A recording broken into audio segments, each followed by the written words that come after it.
Hello everyone, welcome back to my channel. Hi, I am Priyanka Gill. So, the second day in Vadodara will be a journey towards Statue of Unity. हम जा रहे हैं statue of unity पे जो कि है 100 kilometres away from the main city Vadodara. Sardar Vallabhbhai Patel जी का ये स्टैचू 182 फीट ऊंचा है and also the world's highest statue. Vadodara से अराउंड 2 आवर्स की journey, like 100 kilometres away Statue of Unity है जो कि बिल्कुल आउटर पे है। रोड्स काफ़ी अच्छे से बिल्ड हैं, आप पब्लिक ट्रांसपोर्ट ले सकते हो, अपना प्राइवेट व्हीकल ले सकते हैं एंड ऑल्सो ट्रेन भी। जैसे भी मोड ऑफ ट्रांसपोर्टेशन आपको सूट करता है आप यहाँ पे हर तरीके से आ सकते हो। केवाड़िया स्टेट ऑफ गुजरात जहाँ पे स्टैचू ऑफ यूनिटी बनाया गया है, ये नर्मदा रिवर पे बनाया गया है बिकॉज ये सरदार वल्लभ भाई जी का सपना था कि नर्मदा रिवर हर कहीं पे पानी प्रोवाइड करे all over India. Lush green plants everywhere, roads properly built है ताकि आपको यहाँ तक पहुँचने के लिए कोई भी प्रॉब्लम फेस ना करनी पड़े बीच में।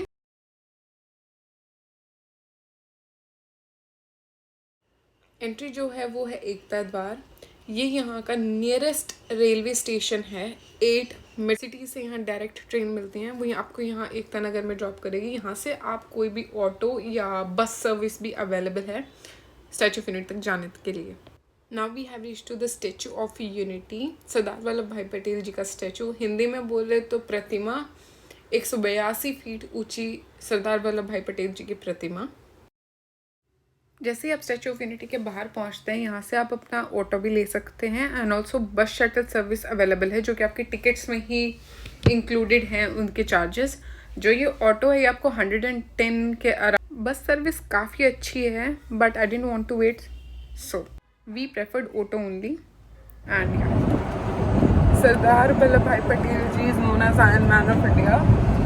एंड जो ये स्टैचू है and also he was the first deputy prime minister. एंड ये स्टैचू नर्मदा रिवर पे है। उनका नाम इसलिए रखा गया था क्योंकि उन्होंने इंडिपेंडेंस के बाद जितनी भी प्रोविंसेस थे उनको इंटीग्रेट करने का काम किया था। So let's go and see the high statue in this world. Mountains के बीच में सरदार सरोवर डैम पे लगा ये स्टैचू नर्मदा रिवर के बिल्कुल सेंटर में बना हुआ है। आप देख सकते हो स्टैचू रोड से ही दिख रहा है क्लियरली, पीछे से नर्मदा रिवर बह रही है। एंड ऑल्सो इनकी जो फॉर्मेशन है वो इस तरीके से की गई है कि सरदार वल्लभ भाई पटेल जी अपने सरोवर डैम को देख रहे हैं। द रीज़न इज़ कि उनका एक सपना था कि ये इंडिया के हर स्टेट में, मोस्टली हर स्टेट में पानी दे, इवन थ्रू नर्मदा कैनाल और रिवर। तो ये टिकट्स ऑनलाइन और ऑफलाइन दोनों से ले सकते हो। ये है बाहर से स्टैचू ऑफ यूनिटी। तो स्टैचू ऑफ यूनिटी में एंटर करने के बाद जो आपको टिकट लेनी है, सो इसको देखने के लिए टिकट 380 रुपीज़ के लिए है पर person. So I think Monday को क्लोज रहता है, so be very for coming on Monday. And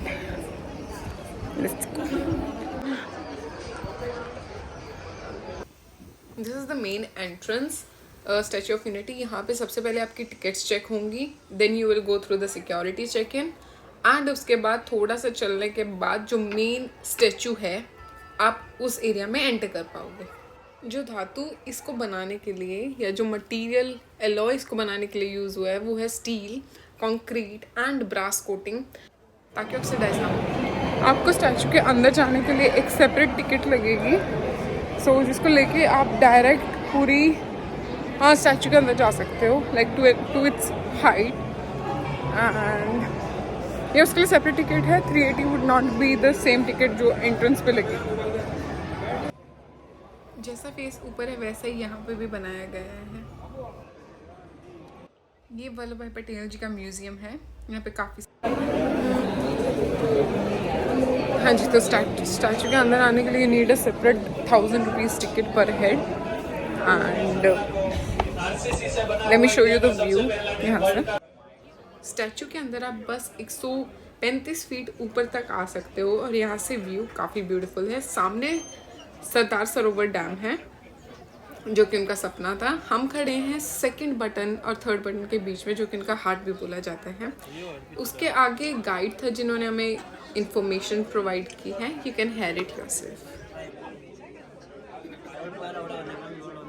तीसरे बटन के बीच में खड़े हैं। वहां ऊपर देख सकते हैं उनके कोट का दूसरा बटन, ऊपर से दूसरा, नीचे से चौथा। टोटल 5 बटन है। हर एक बटन 1.1 डायमीटर में बनाया गया है। आप खड़े हैं 45 फ्लोर पे, 135 मीटर 450 फीट ऊपर। इसके ऊपर और 15 फ्लोर है, 47 मीटर 147 फीट, जो एक्सेसिबल है एलएनटी के मेंटेनेंस वर्कर के लिए। अगर कोई मेंटेनेंस का काम रहता है तभी वो ऊपर जा सकते हैं, वरना उनको भी ऊपर जाना अलाउड नहीं है। लिफ्ट भी आपको यहाँ तक ही लेके आती है। ओटिस कंपनी की लिफ्ट दी गई है, हाई स्पीड लिफ्ट है। 0 मीटर से 135 मीटर आप 38 सेकंड में आ गए। 4 metre 5% lead, tin and zinc का इस्तेमाल किया गया है। लॉन्ग टाइम तक ऑक्सीडाइजेशन जल्दी नहीं हो, इसीलिए ये मटेरियल चूज किया गया था। 6500 से ज्यादा छोटी बड़ी प्लेटें लगाई गई है। हर प्लेट को एक फिक्स नंबर दिया गया है ताकि अगर कहीं पे कोई डैमेज हो तो जो नई प्लेट बने वो बिना किसी ऑल्ट्रेशन के सेम साइज़ की, सेम स्ट्रक्चर की बन जाए।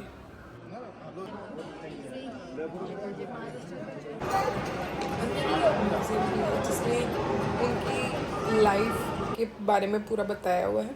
ये उनकी लाइब्रेरी थी जहाँ पे वो काम करते थे। ये स्ट्रक्चर बनाया हुआ है, एग्जैक्ट तो ये जगह नहीं है, बट उनकी जो लाइब्रेरी दिखती थी वो कुछ ऐसी ही दिखती थी जहाँ पे वो पढ़ते थे, एनालाइज करते थे। This is the kind of same table. यहाँ पे उनकी लाइफ के वेरियस स्टेजेस दिखाए गए हैं, कैसे वो बड़े हुए, कैसे वो लॉ पढ़ के आए, वो जब लंदन से वापस आए थे तो कैसे दिखते थे, जब उन्होंने महात्मा गांधी को ज्वाइन किया था तब कैसे थे, और freedom fights and a lot more information. ये सारे इनके म्यूजियम में हैं और सेम टिकट में इंक्लूडेड हैं। This is the view from statue of unity. बाहर से कुछ ऐसा दिखता है। जो रिवर फ्लो कर रही है, यहाँ पे मल्टीपल स्पोर्ट्स भी होते हैं, river rafting, cruise dining and a lot more. And इनका पैर देखिए, खुद पैर ही इतना बड़ा है। This entire statue was big because वो कैमरा में कैप्चर नहीं हो पा रहा था properly, so I couldn't show you that way. Beautiful sunset, hills, river, everything was so perfect about that day. बहुत ही मेस्मराइजिंग व्यू था, बहुत ही अच्छा फील हो रहा था। इवनिंग होते होते जो व्यू था वो कुछ इस तरीके का था। ऑल्सो रात को यहाँ पे लेज़र शो होता है जो कि होता है 7 to 7:30। प्राइम में आपको देखना है, बैठ के देखना है, तो यहाँ पे इसकी सेपरेट टिकट्स होती है। हमें पता नहीं था तो हम लोगों ने इसको दूर से ही इंजॉय किया।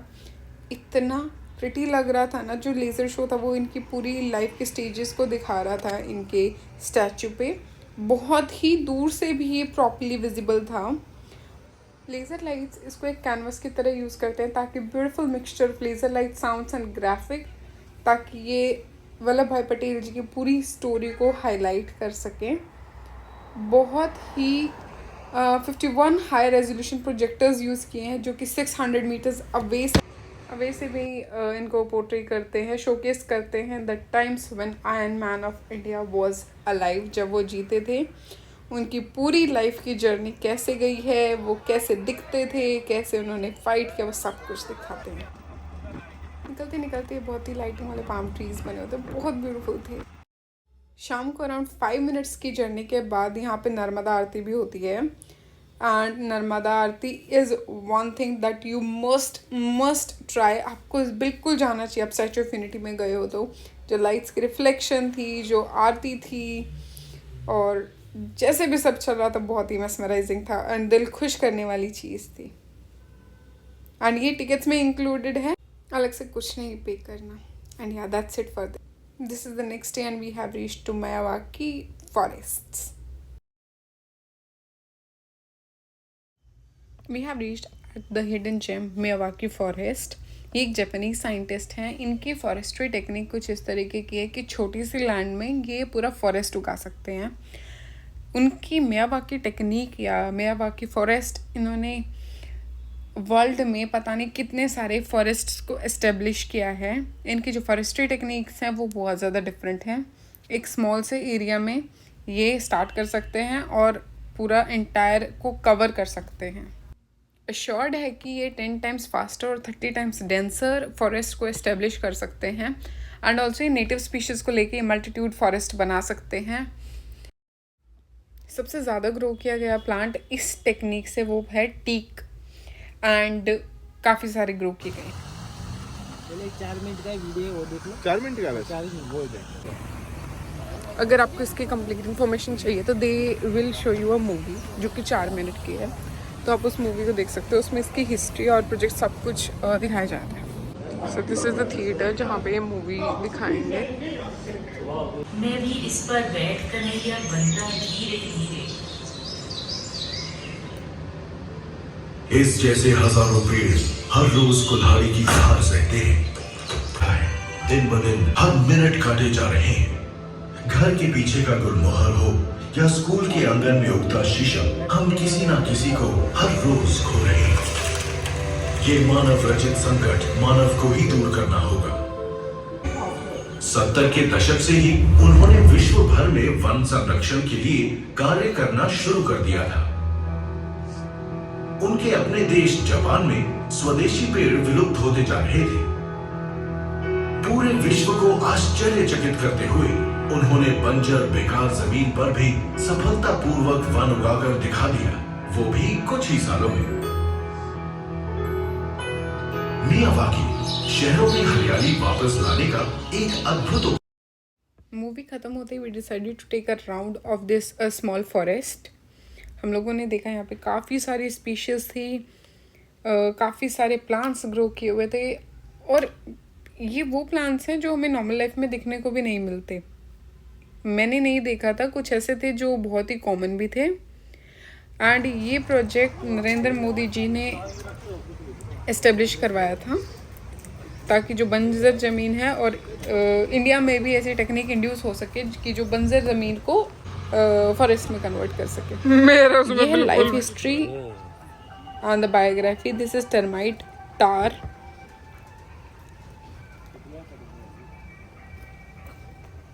सो इसमें दिखाया जा रहा है कि कैसे लकड़ी को टर्माइट्स डैमेज कर सकते हैं, कैसे उनको प्रिक्योर किया जा सकता है। और घूमे, थोड़ा सा और प्लांट्स के बारे में जाना, इधर उधर से थोड़ी इन्फॉर्मेशन गैदर करने की कोशिश की।